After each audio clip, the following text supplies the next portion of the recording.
All right, so we always stamp on our assurance that we remain first in news and best in entertainment. Will stay on the stable issue, but we'll move on to some business matters for now, as the National Tripartite Committee has charged government to gazette the next year's minimum wage to strengthen the committee to prosecute offenders. Now, the 2016 minimum wage has been pegged at 8 cedis. The tripartite has therefore asked the Labour Inspectorate Division of the Ministry of Employment and Labour Relations to deal with companies who will pay below the wage. The National Tripartite Committee has pegged the 2016 minimum wage at 8 cedis. However, some labour experts say the amount is woefully inadequate. According to the Industrial and Commercial Workers Union, the minimum wage has worsened the plight of the Ghanaian worker. The union is asking government to strive to achieve a living wage.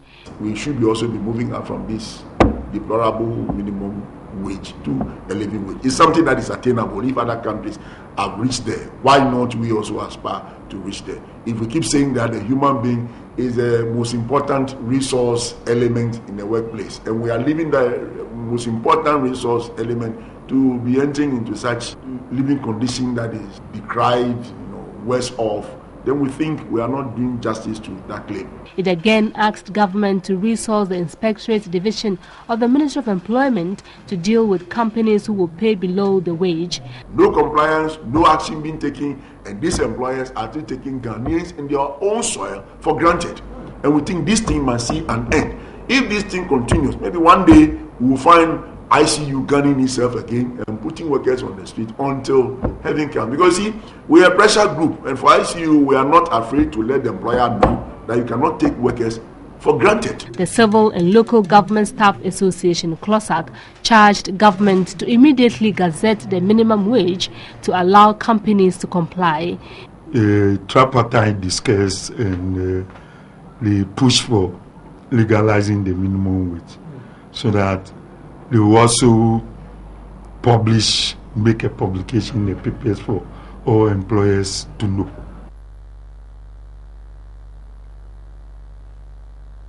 All right, so some labor matters. They would now move on to some economic issue, and here Ghana has decided to postpone the issuance of the Eurobond until favorable market conditions. Now, the Deputy Minister of Finance, Ato Forson, said the ministry had to delay raising the $1.5 billion because of rising interest of previous dollar-denominated bonds issued. Now, most investors showed poor interest in the later Euro bond. The few who showed interest, however, offered a much higher yield than expected, citing poor economic fundamentals for their move. Now, government officials led by Finance Minister Sir Tekpe on Friday ended talks with potential investors seeking to get them to patronize their country's next Eurobond when issued. Industry players had cautioned government prior to the roadshow that this year's Eurobond will attract a higher yield than previous ones. Last year, Ghana's rate for its third Eurobond was higher than the rate of 7.87 issued on the same figure for the year before, after it hit 8.12.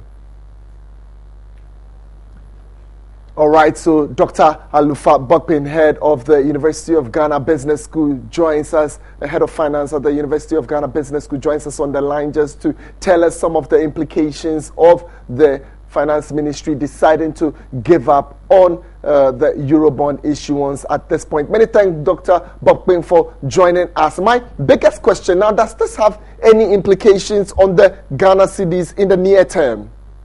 Yes, certainly it does, because the expectation was very high that we were going to raise $1.5 billion. Part of that would have been used to retire the first Eurobond, part of it to also restructure the domestic debt. Certainly, a bit would have also gone through our international reserves to shore up that will provide some backing for the cedi. As it stands now, that hasn't worked. Certainly, the cedi will come under some cumulative pressure in the next couple of months. Even if we had been successful with the Eurobond, it wasn't sufficient to sustain the cedi for the foreseeable future. Okay, so the import-export imbalance is such that the cedi will have to adjust to correct for those imbalance. So that was to be expected. I mean, but it's a bit worrying, right, that we embarked upon a I was coming to that issue.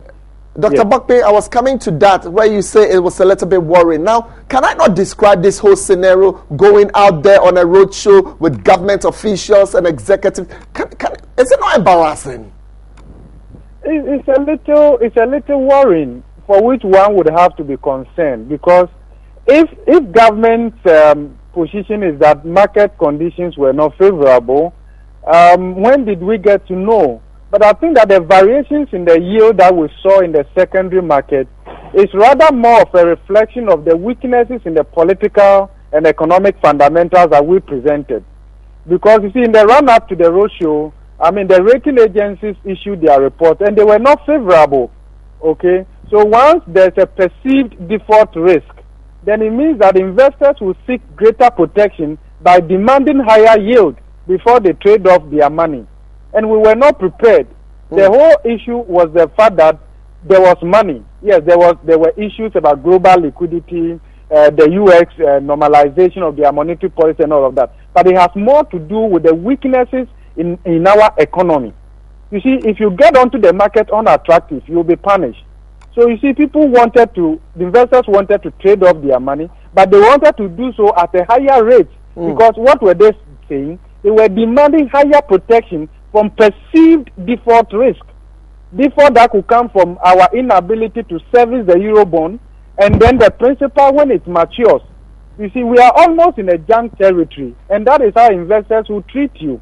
They will only invest in any issue from those countries or companies if there's a greater protection, and that greater protection will translate to higher cost of the debt issue.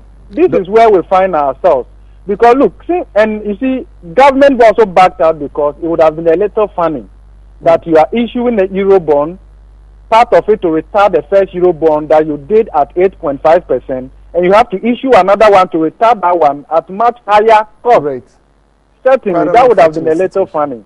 But you see, since the first Eurobond in 2007, where we got it at 8.5%, there should have been a sustained effort at improving the fundamentals of our economy, get favorable credit rating, then you could go to the international capital market, especially with our lower middle income status. That meant that our access to concessionary loans were tapering off. Then the only viable way to finance or to reduce the huge infrastructure deficit would have been the international capital market. But hey, you have to go there in a lot more packageable manner. Thank you very much, Dr. Alufa Bokpin. We have to go there in a more packageable manner. I would borrow those university English at this point and use it at another point in time. But I'm grateful for your time. We're coming up with some more news item. We'll end business at this point. We're joining you later.